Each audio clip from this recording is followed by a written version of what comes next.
Hey guys, welcome to another episode of the Ranger 363V project. This is part 17 of the series, and in today's video we're going to be focusing on getting the trolling motor wires ran and that whole front area of the boat done. And so what we're going to do is we're going to pull out all the old wiring that runs all the way up to the front of the boat with where the plug is.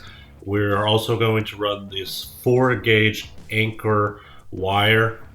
This is really high quality stuff, and it'll give you enough power all the way to the front of the boat.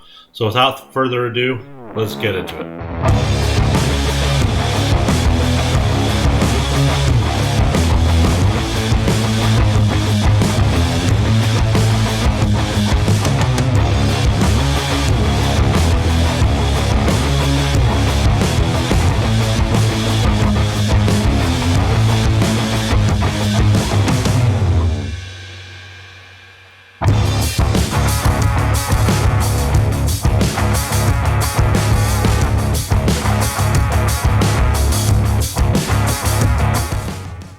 What I ended up doing was I pulled the orange and white wire from the plug through the back of the boat and then pulled the black and the red through the front so I had more space.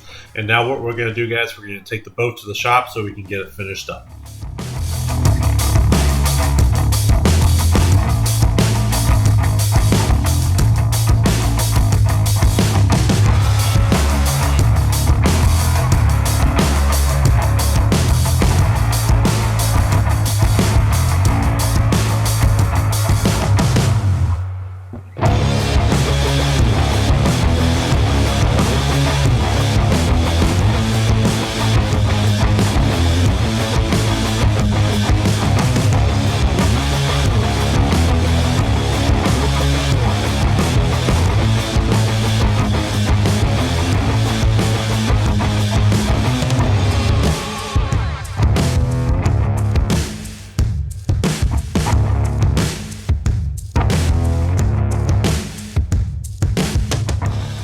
Alright guys, so all I did was just crimp on a 4-gauge wire lug with a 1/4-inch hole. This is not a 1/4-inch hole, but for this, and this is a insulated stud with a cover. So what we're going to do is we're going to put the positive of the trolling motor battery on this same post and the negative on this post. Comes with a cover, stop them from, bad things happening. And I was originally going to use this is like a Blue Seas terminal block, but this is only rated for 30 amps, and the trolling motor that I have is like 54 amps of current, and this is rated for like 65 or 80. So while I kind of like this a little bit more, I don't know really why I like it more, but this will work just fine. So now what we're going to do is we're going to make this panel. I'm only going to put one switch here. I'm going to put the trim tilt switch here. I'm not going to put any more switches up here because the wiring is just getting a little crazy right now.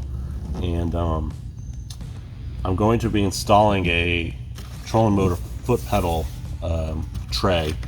So I'm not going to put a hole for the trolling motor wires to go through here. They're going to end up going through the trolling motor foot tray. So yep, let's get to designing on this. We'll put it on the CNC and we'll throw it up there. Real quick, I used this Temco's industrial crimping tool to crimp the 4-gauge wire, because in order to do that you either need to be really strong, have the hand strength of Samson, or you have to have a big tool. So we went with the big tool because I got little dainty hands. But you can get this tool on Amazon. I can't remember. I think it's less than 200 bucks, and it's really nice. I'm not sponsored by these guys. You can get some more leverage from both handles just by turning them in and out.